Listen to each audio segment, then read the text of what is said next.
함께 성부와 아들과 교회의 복음입니다.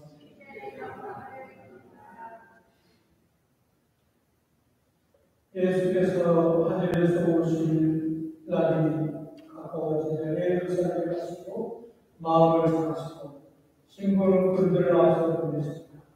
그들은 길을 떠나 사마리아 사람들과 하고 들어가 예수를 맞이할 준비를 하려고 했으나 그 마을 사람들은 예수께서 예루살렘에 가신다는 말을 듣고 예수를 맞이하지 않았다.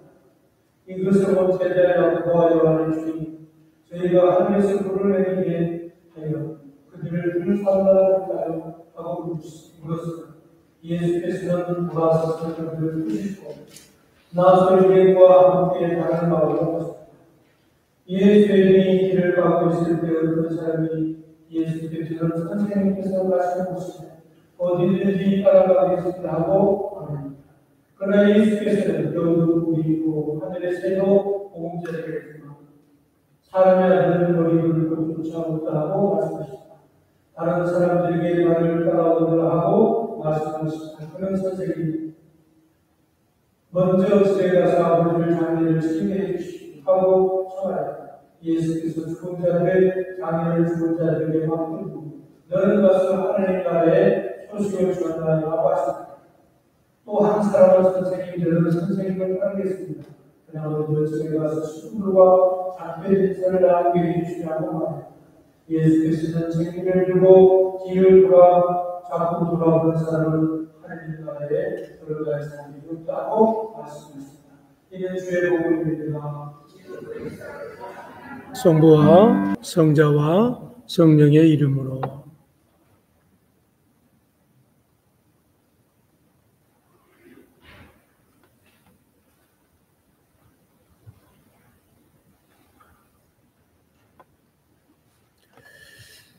네, 오늘 아침에는 참된 자유는 사랑으로 완성됩니다 라고 하는 주제로 함께 하느님의 말씀을 나누도록 그렇게 하겠습니다. 사람들은 자유를 굉장히 중요합니다. 그래서 누구나 자유를 갈망하면서 살아가게 되는 것을 우리는 알 수 있습니다. 여러분, 너무 평범한 질문입니다마는 자유란 무엇일까요? 여러분에게 있어서의 자유는 어떤 뜻이 담겨져 있을까요? 혹시 자유란 내 마음대로 하는 것을 자유라고 할까요? 아니면은 누구에게도 간섭받지 않고 내가 하고 싶은 대로 하는 것이 자유일까요? 하지만 우리가 경험해서 알고 있듯이 진정한 자유는 언제나 책임감이 뒤따르게 되어진다라고 하는 것을 우리는 알습니다. 저는 군대 생활하면서 살이 많이 쪘어요. 제가 군대 가기 전에는 살이 찌지 않아서 삐쩍 말랐었습니다. 그래서 고등학교 때부터 중학교 한 2, 3학년 때부터 시작해가지고 대학교 한 군대 가기 전까지 몸무게가 똑같았어요. 몸무게가 허리가 28. 그런데 군대를 딱 갔더니 살이 찌기 시작하는데요. 얼굴이 달덩어리가 됐어요. 그 이유가 뭐냐면 군대는 시키는 대로만 하면 됩니다. 군대는 어떻게 보면 자유가 없어요. 근데 그 자유가 없는 그 군대 안에는 자유가 있어요. 왜? 시키는 대로 하라는 대로만 하면은 되니까 얼마나 심간이 편한지 몰라요. 그러다 보니까 살이 찌더라고요. 아니나 다를까 군대를 제대하고 나니까 다시 또 살이 빠지기 시작하는데 군대 가기 전에 몸무게로 다시 돌아왔어요. 그러면서 제가 느낀 게, 이 자유라고 하는 것이 꼭 좋은 것만은 아니구나. 그리고 자유라고 하는 것은 내가 어느 군대를 하고 온 조직에 속해 있다 할지라도 그 안에서 내가 누릴 수 있는 것이 있다면 그게 자유구나라고 하는 것을 깨닫게 해 되었습니다. 그렇습니다. 바울은 자유를 자기 중심적인 방종이라고 하지 않았습니다. 자유에는 대가가 분명히 지불해야 된다고 사도 바울은 갈라디아에서 우리에게 말해주고 있습니다. 그렇습니다. 율법에서는 은혜로 참된 자유를 시작할 수 있습니다. 바울은 자유를 얘기할 때에 먼저 과거에 얽매였던 율법적인 삶에서 예수님의 은혜로 주어지는 자유의 삶으로 전환되어지는 것을 설명하고 있습니다. 그렇습니다. 우리는 예수님이 오시기 전에는 율법 안에 있었습니다. 그러나 예수님이 오시고 난 후에는 율법으로부터 자유해서 이제는 은혜 안에 가게 되어진 것을 우리는 알 수 있습니다. 로마서 10장 14절 보니까 제가 너를 주장하지 못하리니 이는 너희가 법 아래 있지 아니하고 은혜 아래 있음이라 라고 기록하고 있습니다. 이제는 우리는 더 이상 예수 그리스도가 오신 이후로는 율법 아래 있는 것이 아니라 우리는 예수님의 은혜 안에 있는 것을 우리는 알 수 있습니다. 그런데 사도 바울은 이 율법을 뭐라고 갈라디아서에서 설명하고 있냐면 몽학 선생이라고 설명하고 있습니다. 이 몽학 선생은 그리스와 로마 시대에 아주 잘 사는 집에 머리가 좋은 하인을 하나 들여가지고 가정교사로 세웁니다. 그래서 그 아이가 태어나서 자랄 때까지 아이를 양육하고 가르치고 훈육하고 그래서 그 아이를 사람으로 만들고 인격적인 사람으로 만드는 일에 시간을 보내게 되어집니다. 이 사람을 가르쳐서 몽학 선생, 요즘 말로 얘기하면 가정교사로 우리는 이해할 수 있습니다. 그래서 갈라디아 3장 24절에 이같이 율법이 우리를 그리스도로 인도하는 몽학 선생이 되어 우리로 하여금 믿음으로 말미암아 의롭다 하심을 얻게 하려 하심이라 라고 기록이 되어졌습니다. 그렇습니다. 율법 안에 있는 사람들은 하나같이 자기를 판단하고 심판하고 정죄합니다. 어떻게 해요? 율법으로 비춰보니까. 그러나 그 율법으로 내 자신을 비춰볼 때는 죄밖에 드러나는 게 없는 거예요. 그러나 그 죄 문제를 해결되지 않고서는 우리 안에는 늘 죄책감과 죄의식이 주장하게 되어집니다. 그래서 늘 우리는 가슴 속에 머릿속에 바위덩어리만한 죄책감과 죄의식을 가지고 살아가게 되어집니다. 근데 이 문제를 차라리 요즘에 우리가 죄를 지면 법원에 가서 판사에게 심판을 받고 그리고 감옥에 가서 몇 년 차라리 살고 오면 내가 지은 죄를 감옥에서 다 살았기 때문에 탕감됐다라고 하는 정신적인 어쩌면 자유함을 누릴 수 있을지 모르겠습니다.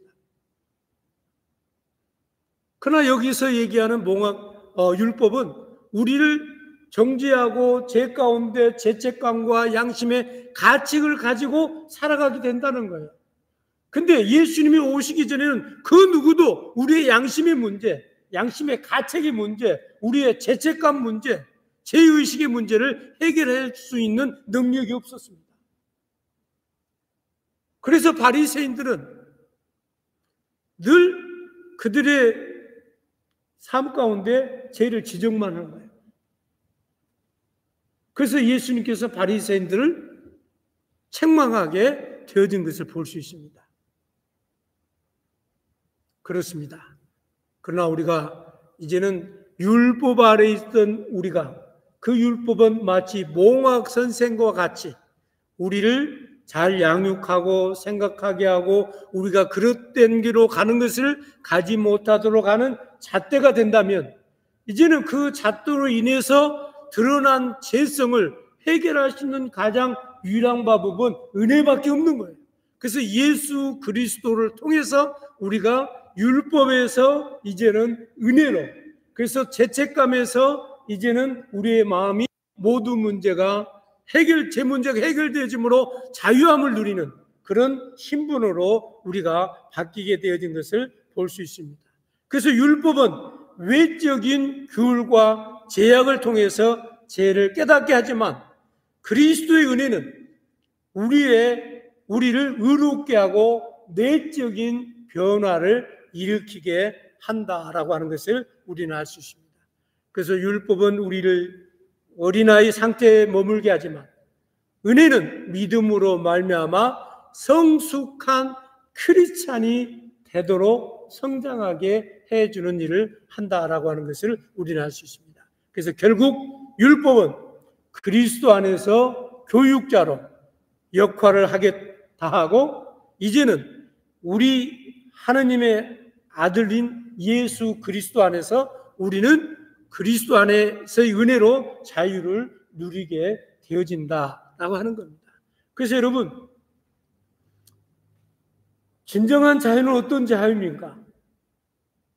우리가 독재, 정치적으로 억압을 받는 속에서의 고통도 있지만, 그보다 더 무겁고 더 고통스러운 것은 각자 마음속에 있는 제 문제, 죄책감의 문제로부터 자유함을 누린다고 하는 것이 얼마나 큰 축복의 은혜인지를 우리는 알 수 있습니다. 그래서 그 자유는 육체의 기회를 삼지 않고 오직 성령으로 서로 종노릇하다라고 하는 것으로 우리는 오늘 본문을 통해서 이해할 수 있습니다. 그래서 참된 자유는 사랑으로 완성된다. 하느님의 예수 안에서 우리에게 주신 자유는 우리의 욕심으로 채우는 수단이 아니라 서로 섬기고 사랑하는 아름다운 출발점이 된다라고 하는 겁니다. 그래서 첫 번째로 참된 자유는 죄의 감으로부터 해방됨으로 시작됩니다. 오늘 본문에 너희가 자유를 위하여 부르심을 입었다고 선포합니다. 예수께서 우리를 부르시고 주신 자유는 단순한 무제한적인 행동의 자유가 아니라 그것은 바로 죄로부터의 자유를 의미합니다. 우리는 너무나 많은 자유를 누리는 시대에 살고 있습니다.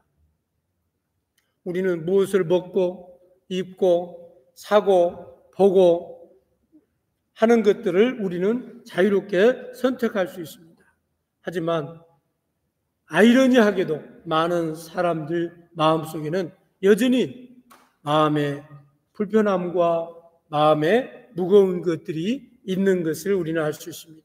그래서 오늘 본문에도 기록되어 있는 것처럼 우리는 죄에 묶여있고 중독에 묶여있고 미움과 분노와 음란과 탐심에 묶여 자유함으로 우리는 자유함이 없이 살아가게 되어집니다. 그러나 예수님은 요한복음 8장 36절의 말씀입니다. 아들아, 아들이 너희를 자유케 하면 너희가 참으로 자유하리라. 예수님께서 우리에게 자유를 주실 때 비로소 우리는 자유하는 거예요. 그래서 부흥회 때 강사 기억나잖아요. 목사님이 오셔가지고 우리 회개합시다. 그러면 회개를 다 합니다. 그때 회개는 언제부터 어디까지 합니까? 태어나서부터 회개를 고백하는 그 순간까지, 시간까지 회개를 합니다. 다음 연도에 다시 또 부흥회를 합니다. 부흥 강사가 또 다시 얘기합니다. 우리 다 같이 회개합시다. 회개해야 성령 받습니다. 그러면 또 우리는 또 다시 회개를 하면 어디서 또 여러분 회개를 합니까? 네? 작년에 또 했는데 똑같은 회개를 합니까? 아니면 작년에까지 회개를 했으니까 회개가 끝나고 난 그 시점부터 1년까지를 회개를 합니까?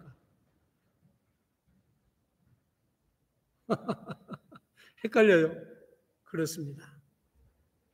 왜 우리는 작년에 일생 동안 지은 죄를 회개했는데 또 올해 다시 또 회개하자 그러면 또 다시 돌아가서 일생 동안 지은 죄 또 다시 회개하면 될까요? 문제는 우리 마음속에 아직도 죄 문제가 해결되지 않았음을 알 수 있습니다. 그래서 우리는 선포해야 되는 거예요. 나사렛 예수 그리스도의 이름으로 우리 안에 있는 죄책감과 죄의식과 양심의 가책을 성부와 성자와 성령의 이름으로 깨끗게 씻고 그리고 내 이름으로 스스로 고백해서 선포를 해야만이 되는 겁니다. 그리고 난 후에 이제 이후로는 지난 과거에 지은 회개는 할 이유가 없는 거예요. 이미 해결이 됐기 때문에. 그런데 아직도 세월이 지났는데도 그 죄책감과 죄의식에 시달리고 있다면 아직도 그 죄 문제가 해결되지 않았다는 거예요. 제가 바라기는 오늘 이 아침에 여러분의 모든 양심의 죄책감이 죄의식이 깨끗게 율법 안에서 정죄를 선언하고 그리고 죄가 예수 그리스도의 십자가의 보혈의 피로 깨끗게 씻어주셔서 여러분 이제는 더 이상 죄인이 아니고 여러분이 더 이상 여러분은 양심의 가책과 죄책감에 시달리지 아니하고 그 모든 죄로부터 해방받고 해결되는 귀한 신자들이 되어지기를 소망합니다. 그래서 오늘 아침 당신은 지금 어떤 죄의 묶임에 갇혀 시달리고 있습니까? 예수님이 주신 참 자유를 온전히 누리지 못하고 방해하는 것이 무엇입니까? 그것이 오늘 아침에 예수 그리스도의 십자가의 보혈로 깨끗게 죄 문제가 해결되어지는 귀한 역사 있어지기를 소망합니다. 두 번째로 우리는 참 자유는 말씀과 진리 안에서 거할 때 누려집니다. 예수님이 죄의 우리를 풀어주셨다고 해도 여전히 많은 사람들은 과거의 죄책감과 다른 사람들의 시선과 자기 연민의 두려움에 묶여 살아가고 있습니다. 이제 우리는 예수님 요한복음 8장 31절로 32절을 보니까 이렇게 말씀하고 있습니다. 너희가 내 말에 거하면 진리를 알지니 진리가 너희를 자유케 하리라. 이 말씀은 단순히 예수님이 말씀을 듣는 것을 넘어서 이 말씀 안에 머무르며 말씀이 요구하는 삶의 방식대로 살아가는 것을 의미하고 있는 것을 우리는 알 수 있습니다. 그래서 말씀은 곧 예수님인 거 아시죠?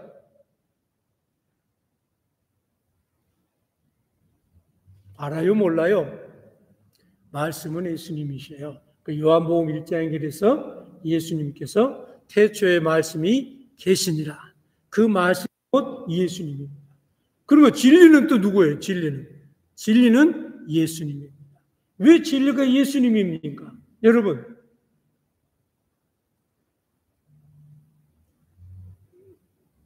천국을 가려면 누구를 믿어야 돼요? 예? 예수님을. 그 예수님은 그래서 진리인 거예요. 그래서 이 땅은 항상 갈등합니다. 진리와 비진리가 싸웁니다. 정의와 불법이 대결하고 싸웁니다. 그러나 결국은 누가 이기죠? 진리가 이깁니다. 결국은 예수님은 말씀이시고 그 말씀은 곧 진리고 진리신 예수님을 믿음으로 말미암아서 우리는 천국에 갈 수 있게 된다라고 하는 것을 우리는 알 수 있습니다. 그래서 누구를 우리는 동행해야 되냐? 말씀과 동행해야 돼요. 그 말씀이 예수님이고 예수님이 곧 말씀이라는 거예요. 그래서 이 말씀이 우리를 지키고 변화시키고 예수님을 닮아가게 만드는 것을 우리는 알아야 됩니다. 그래서 자유는 감정이 아니라 믿음이고 의지력이 아니라 말씀에서 나오는 선물이 바로 자유다라고 하는 것을 알 수 있습니다. 그러므로 여러분, 우리가 늘 말씀 안에서 참 자유를 누릴 수 있는 비결은 말씀 안에 거하는 거예요. 말씀에 거한다는 것은 예수님과 동행하고 예수님과 함께하고 예수님과 더불어 살 때 우리 자신이 예수님을 닮아가게 되어지는 거고, 우리가 예수님을 닮아가게 되어질 때 비로소 우리는 그 안에서 참 자유를 누릴 수 있게 된다는 것입니다. 그래서 오늘 아침 당신은 예수님 말씀 안에서 얼마나 깊이 머무르고 살아가고 있습니까? 예수님이 우리의 삶에 얼마나 깊이 관여하고 있습니까? 예수님이 얼마나 우리의 삶에 파고 들어와서 우리 삶을 주장하고 이끌고 있습니까? 아직도 우리는 우리 인생의 삶을 살아가면서 예수님에게 맡기지 아니하고 내 마음대로, 내 뜻대로, 내 주장대로, 내 생각대로 살아가려고 하고 있지는 않습니까? 오늘 아침에 주님께 맡기세요. 말씀이신 주님을 의지하십시오. 그러면 주님께서 여러분의 인생을 책임져 주실 줄로 믿습니다.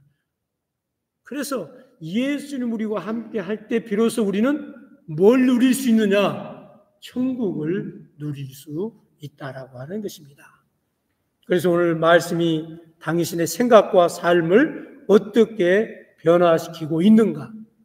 아니면 여전히 세상의 거짓된 가치관에 묶여 살아가고 있는가? 우리 자신을 점검해보는 시간 되어지길 원합니다. 마지막 세 번째로 참된 자유는 사랑으로 종로로 사는 것입니다.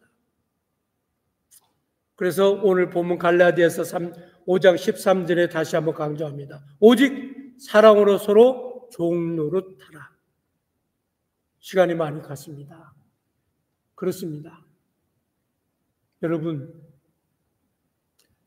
정말 진정한 자유는 사랑으로 서로 종노릇하는 겁니다. 종노릇한다고 하는 건 무엇이죠? 섬기는 거예요. 그래서 예수님께서도 이 땅에 섬김을 받으러 오신 것이 아니라 섬기러 오셨고 온 인류를 예수님께서 섬겼습니다. 그 섬김의 결정체가 뭐죠? 십자가의 사랑이라는 거예요. 그러면 그 십자가의 사랑인 예수를 믿는 우리는 우리의 삶 속에서 진정한 자유는 어디에서 오느냐? 그 예수님이 세워놓으신 그 십자가의 사랑을 완성할 때 비로소 우리 안에 참 자유가 있는 거예요. 그래서 진정한 자유는 서로 나누는 겁니다. 서로 섬기는 겁니다.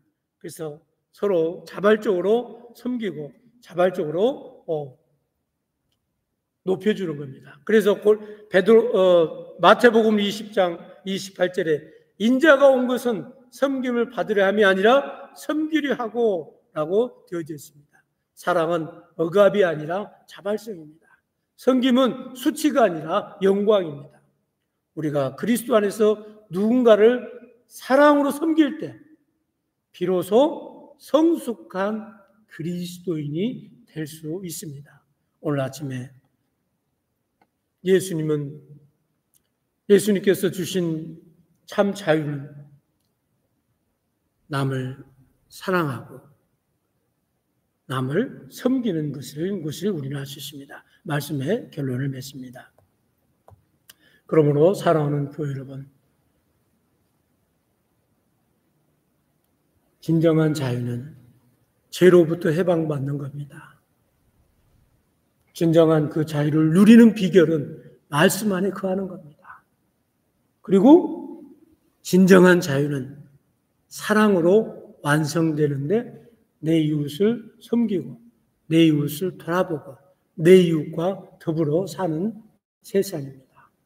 그럴 때 우리 교회가 천국 같은 교회가 될 줄로 믿습니다.